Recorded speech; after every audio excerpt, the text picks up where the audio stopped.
Olá, experts!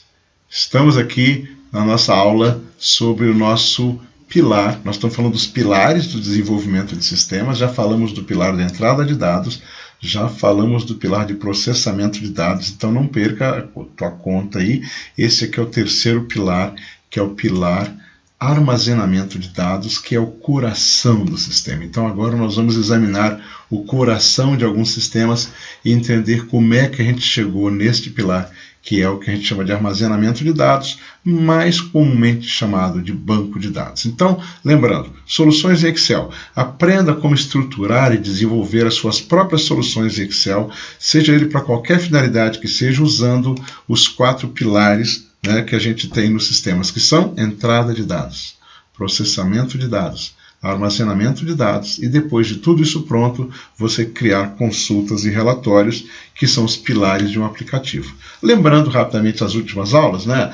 O que é a entrada de dados? É onde você captura os dados para o teu sistema. Então esta entrada tem que tomar muito cuidado com a questão de facilidade de uso, verificação da qualidade dos dados, um formulário simples de trabalhar, uma maneira protegida da pessoa não estragar os dados do teu sistema, né? E o formulário pode normalmente ser a finalidade do sistema, mas normalmente não é. Porque o formulário é só uma maneira de você capturar dados e acumular eles no seu banco de dados, tá certo? Muito bom.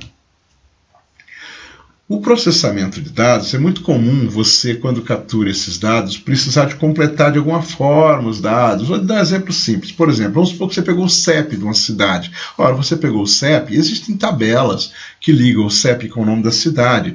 Você tem lá um CPF, você tem tabelas que ligam o CPF com a pessoa. Então, é muito legal você completar dados no teu sistema através desse processamento de dados. O que você tem que estar atento aqui? A padronização dos dados, né? Nomes de produtos, nome de cidades, nome de pessoas, outros padrões internos em cada empresa, não é isso? A verificação da obrigatoriedade dos dados, complementação desses dados a qualquer momento com dados adicionais das suas tabelas de padrões, tá? Muito bem. Chegamos finalmente ao banco de dados, ao pilar número 3, o armazenamento de dados. Eu vou até ler aqui o meu slide para você entender o que eu estou falando. O banco de dados é o coração de qualquer aplicativo. É o local específico para o armazenamento definitivo e constante, continuado dos seus dados. Então, esses dados são obtidos via entrada de dados e processamento de dados. Lembrando que um banco de dados, ele é progressivo, né? Você vai lançando, vai ampliando, vai aumentando, vai guardando, vai tendo histórico. Você pode ter um banco de dados com, por exemplo, 1 milhão de transações, ok? Você pode ter um banco de dados com 500 clientes, com 1.000 clientes, com 20 mil clientes, ok? Então depende do tamanho da tua empresa, depende do tamanho do teu negócio, mas uma certeza é clara, um banco de dados sempre existe e você vai precisar dele. O importante é que ele deve ser planejado com antecedência e com definição clara de todos os padrões e regras, porque, na verdade, é o banco de dados que define a entrada de dados, é o banco de dados que define o processamento e é o banco de dados que define os relatórios. Às vezes você pode até começar pelo fim, você pode falar, não, mas eu quero ter esse tipo de informação, tá? Eu preciso de relatórios desse jeito. Ah, então tá bom. Se você precisa de relatórios assim, então o seu banco de dados tem que conter essas informações. Eu costumo brincar assim, você só tira do banco de dados o que você colocou nele. Se você não colocou, você não tira. É exemplo simples. Você colocou o CEP e não colocou a cidade. Então, no dia que você precisar da cidade, você não tem. Ou, ao contrário, você colocou o telefone do sujeito como um campo só. Você precisa de 2 telefones para o sujeito? Sinto muito, você não tem. Por quê? Porque você não planejou o seu banco de dados com antecedência e não pensou em todas as possibilidades, tá? Os procedimentos do teu sistema, eles vão alimentar o seu banco de dados e em vários procedimentos você vai consultar o seu banco de dados, tá ok? E aí, para você desenvolver bacana um banco de dados, existe toda uma metodologia que eu estudei, trabalhei muito com ela nos meus tempos de análise de sistemas. As empresas de grande porte têm uma área específica para fazer isso, que eles chamam de DBA, que é o administrador do banco de dados da empresa, e tem um negócio chamado técnicas de modelagem de dados, que é uma teoria enorme. Eu vou simplesmente aqui dar uma palhinha desta metodologia. Se você conhece essa metodologia, me desculpe, eu vou raspar na superfície dela, tá ok? Mas é importante você entender. Por exemplo, eu vou dar um exemplo aqui em que você tem um sistema que tem cliente, um sistema de vendas, né? Você tem cliente, tem produto, tem nota de venda e tem vendedor. Então, qual que é a ideia? Um vendedor vende um produto para um cliente, ou vários vendedores vendem vários produtos para vários clientes. Então, esse modelo é chamado modelo de entidade e relacionamento, ele liga as entidades do sistema. Quais são as entidades do nosso sistema? O cliente, o produto e a venda. Mas como é que ocorre uma venda? Ela ocorre através de um registro, de uma nota fiscal. Não é isso? A nota fiscal é que liga o vendedor com o cliente com o produto. Então, a nota fiscal também é uma entidade do nosso sistema. Essas entidades se relacionam dessa forma que eu estou explicando. Por exemplo, um cliente vai até um vendedor e faz uma compra. E o vendedor coloca na nota fiscal alguns produtos para aquele cliente. Ora, cada entidade tem seus próprios dados. Se você quer identificar bem o seu cliente, você tem que ter os atributos do cliente. Por exemplo, CPF, nome, data de nascimento e muitos outros dados. Você pode ter vários e vários dados do seu cliente. Qual é o dado que te interessa? Bom, aí eu não sei. Essa pergunta é você que responde, tá bom? Você fala, eu quero ter até o time que o cara torce. Bacana, então você coloca lá, torce para o Cruzeiro. Legal. Não, eu não quero ter tudo isso. Para mim basta o CPF e o nome. Ok. O e-mail, viu? Não esqueça o e-mail. Legal. O produto também tem que ser identificado. Ele tem um código que identifica o produto. Ele tem um nome, ele tem uma data de validade, ele tem um valor, um preço de custo, um preço de venda, um imposto, sei lá o quê. O produto tem uma série de atributos dele, que são dele, do produto. Ok? O vendedor também tem uma identidade, então ele tem um código de vendedor, tem um nome, tem a data de admissão dele na empresa, o que você quiser guardar sobre o vendedor. Uma nota de venda, uma nota fiscal, ela é uma entidade extremamente interessante, porque ela é uma entidade de relacionamento. O que eu quero dizer com isso? Pela nota de venda, você liga o vendedor com o cliente, com o produto. Certo? Então, essas regras é que desenham o teu banco de dados, e é muito interessante porque se você souber fazer as perguntas certas, o banco de dados se desenha sozinho, não é você que desenha ele que desenha você, entendeu? Mais ou menos assim, né? Ele te diz, olha, eu preciso desse dado, então você vai ter que colocar esse dado, ou não vai ter que colocar esse dado. Bacana. Então, esses conceitos técnicos, assim, muito superficialmente, são conhecidos como modelo de entidade de relacionamento, que é esse diagrama que eu mostrei para você, que representa os objetos do teu sistema ou as entidades. As regras importantes para você montar um banco de dados, tá? Primeiro, toda tabela. Então, um banco de dados é uma tabela ou um conjunto de tabelas. Quanto mais interrelacionados são, mais tabelas você tem. Por exemplo, um Access, ele trabalha exatamente desta forma. Só que o Access só faz isso, o Excel faz muito mais do que isso. E eu posso trabalhar no Excel da mesma forma que eu trabalharia num Access, num SQL, num Oracle, num DB2. São vários e vários softwares de banco de dados, ok? Mas todos eles seguem essa regra, então pode ficar tranquilo. Toda tabela tem que ter uma chave única para o registro. Por exemplo, um cliente ele tem que ter um CPF ou um CNPJ ou um código de cliente, de maneira que, se eu falar do cliente 123, eu não estou falando do cliente 321, ok? Então ele existe, ele é único. Um produto, ele tem um código de produto, que tanto isso é importante que existe até o tal do código de barras, que é um código nacional, que nenhum produto tem código igual ao outro, tá entendendo? Porque a importância da chave é que ela seja única, fechou? Uma entidade, então um objeto, por exemplo, cliente, fornecedor, etc., ele tem dados, que são chamados de atributos nessa metodologia. Então, o cliente tem nome, endereço, e-mail, telefone, CEP, cidade, UF, sexo, idade, etc. Ok? Produto. Tem nome, tem data de validade, tem data de produção, tem especificações técnicas. Nota fiscal. Então, a nota fiscal junta o cliente com os dados do cliente, com o vendedor e os itens, que são produtos. Então, repare dois detalhes interessantes. Para eu fazer uma nota fiscal, eu preciso de 3 dados: o código do cliente, o código do vendedor e os códigos dos produtos, porque todo o resto está nas tabelas respectivas, entendeu? Então eu não preciso de repetir, digitar tudo de novo na nota fiscal. Eu trabalho uma nota fiscal por códigos. Só que tem uma coisa que é bem importante aqui, é o que eu chamo de repetição. Por exemplo, numa nota fiscal, um único cliente compra de um único vendedor, mas ele compra muitos produtos. Então os produtos se repetem, não é isso? Então nesta hora você tem que tomar o cuidado seguinte: o cabeçalho da nota fiscal é como se fosse uma tabela e os itens da nota fiscal é como se fosse outra tabela. Isso faz muita diferença quando você desenha um banco de dados. Continuando ainda com essas técnicas, lembre-se que eu estou só dando uma visãozinha simples dessa teoria para você, tá? Regras importantes: os dados são guardados sem cálculo, são guardados na sua forma mais simples possível, ok? Por exemplo, se eu tenho uma quantidade e tenho um preço de produto, eu não preciso guardar quantidade vezes preço, porque eu tenho a quantidade e tenho o preço. Quando eu precisar de calcular, eu calculo de novo. Tá?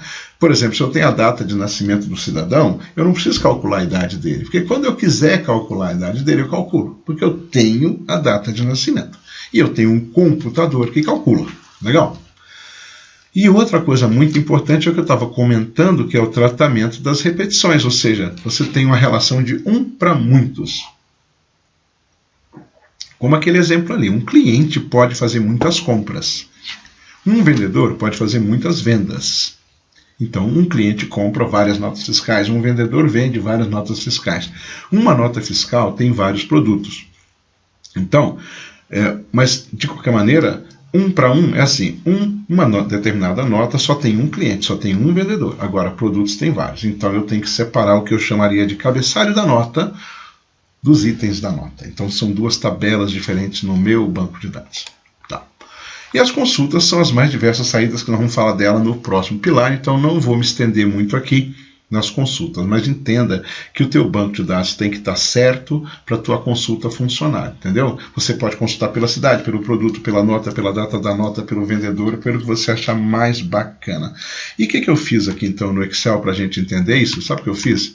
Eu fiz uma coisa meio louca aqui, eu abri um punhado de arquivos, tá? Para você visualizar um banco de dados, ou vários bancos de dados, para você notar uma coisa: eles são quase todos iguais, em termos de estrutura. Vamos pegar um exemplo aqui do nosso exercício que a gente andou fazendo, né? Um exercício que tem aqui uma base de dados de uma empresa que faz eventos, faz casamento, batizado, aniversário, ok? Porque o banco de dados se aplica a qualquer tipo de empresa, tá?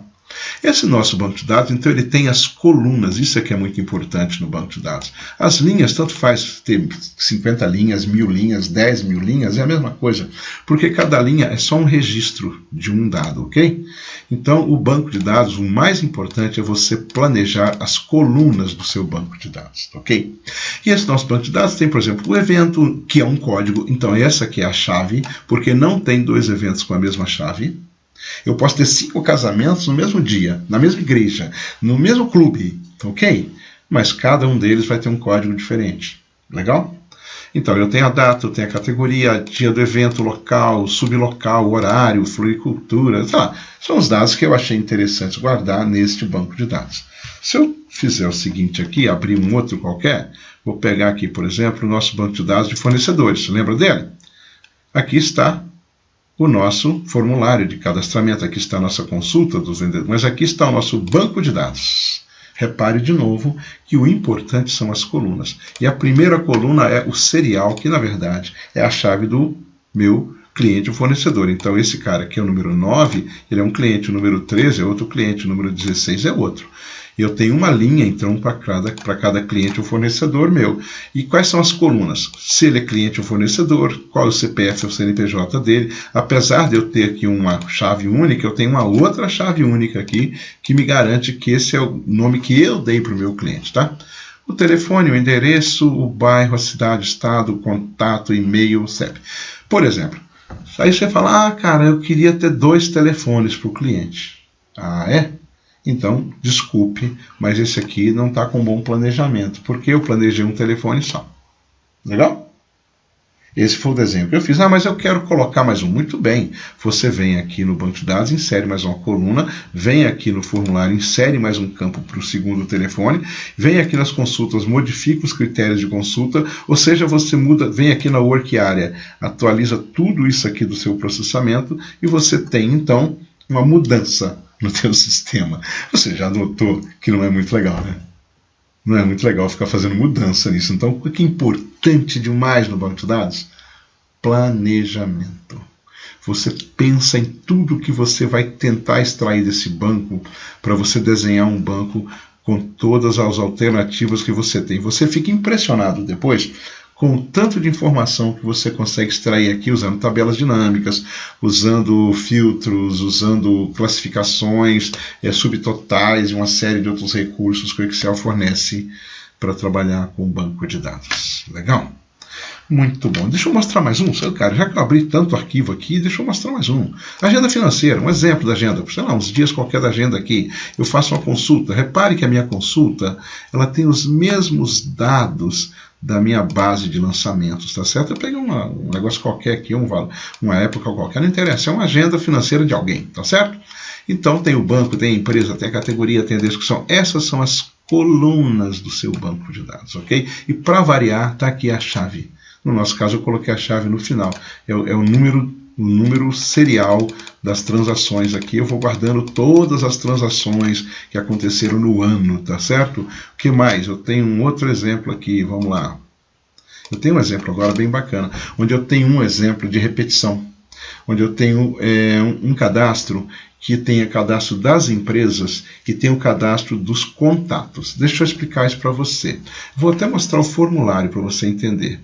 O formulário é assim, ó, ele tem uma empresa, mas ele tem aqui um contato. Só que aqui do ladinho eu tenho, por exemplo, vários contatos nessa empresa. Então, se eu pegar uma empresa qualquer aqui e consultar a empresa, por exemplo, a empresa número, sei lá, 148, tá? Peguei essa empresa, trouxe ela aqui para o formulário. Ele vai me dizer o seguinte, que nessa empresa eu tenho dois contatos, duas pessoas diferentes. Então, esse aqui é o primeiro contato, esse aqui é o segundo contato. Então, isto significa uma repetição. Olha, se eu tenho repetições, o que eu tenho que fazer? Agora ele ocultou a base aqui, porque o meu sistema oculta a base sempre automaticamente, né? Eu tenho que ter um cadastro de empresas e tem que ter um cadastro de contatos, ok? E aí tem um detalhe interessante sobre a chave. Deixa eu explicar isso para você. Você pega uma empresa qualquer aqui, por exemplo. Vamos fazer um exemplo qualquer aqui, tá? A empresa número 13. Se você tem a empresa número 13 e ela só tem uma linha para indicar essa empresa, você vai ter aqui nos contatos tantas linhas quantas sejam necessárias para cadastrar 1, 2, 5, 20, 30 pessoas nessa empresa. Então eu não sei quantos contatos você tem na empresa e nem eu quero limitar. Eu vou falar, você pode usar só 5 contatos numa empresa? E daí? E se algum dia você precisar do 6º contato? Então o que eu faço? Eu faço duas tabelas, uma de empresa, uma de contatos. E a chave, você vai notar aqui que a chave ela é assim, ó, 24.1, 25.1, 25.2. Ou seja, nessa empresa aqui eu tenho duas pessoas, nessa empresa aqui eu tenho duas pessoas. Então, eu vou trabalhando por aqui, você vai notar que muitas empresas eu posso ter uma pessoa só, mas nessa empresa aqui, por exemplo, eu tenho 6 pessoas. Olha só que interessante isso. Eu tenho 6 contatos nessa empresa 44. Tá legal? Que eu nem sei que empresa que é. Se eu quiser saber que empresa que é, eu venho aqui no meu formulário, digito aqui 44, né? 44 aqui, 44, e dou aciono aqui, ele me traz a empresa 44 e vai me listar aqui, opa, 44, tá? Agora ele trouxe, sim, agora ele trouxe a empresa, tá? E trouxe aqui os 6 contatos que eu tenho nessa empresa aqui do lado, nessa listinha aqui do lado, certo? Então, olha o que acontece, eu tenho aqui 6 contatos. Eu tenho uma empresa só. Se eu quiser ver esse Rodrigo aqui, por exemplo, eu dou um duplo clique nele, ele é o 4404. Isso é chamado de chave combinada ou chave concatenada. Bacana? Tem mais, não acabou não. Vamos lá, vamos dar uma olhada em mais um aqui. cadastro de clientes e fornecedores, controle de faturamento. Controle de faturamento, que é o exemplo que a gente usou também no outro sistema, mesma história. Eu estou registrando transações, data, número de nota fiscal, cliente, o valor, o status, se ela está ok, se está paga, que tipo de serviço que eu prestei, uma observação, tá? Vários. Ou seja, quando eu faço a minha consulta, eu consigo estes dados que estão no meu banco de dados. Legal? Então, fechando tudo isso aqui, voltando lá para o nosso PowerPoint, eu acho que eu consegui dar para você uma visão, né, razoável do que é a etapa de armazenamento de dados do sistema. Okay? E essa etapa, ela vai variar muito de cada sistema para cada sistema. Tá, ok? O importante é que você entenda que você tem que armazenar os dados e que esses bancos de dados crescem e vão ficando bastante grandes às vezes, e você tem que trabalhar processos dentro dele para que você não perca o histórico, mas que também ele não fique muito pesado. Se você tem clientes inativos, você pode separar um banco de dados de clientes inativos, ficar só com os clientes ativos. E vou te falar uma coisa para simplificar a nossa história. Os ERPs, os grandes sistemas que as empresas pagam fortunas por eles, seguem exatamente esta lógica. Bacana, pessoal? Eu acho que aqui está legal, a gente chegou ao fim e estamos aqui à disposição de vocês. Não percam, continuem assistindo nossos vídeos, continuem participando da nossa semana de Excel e a gente vai estar por aí sempre junto. Obrigado, um abraço muito forte para você, até mais.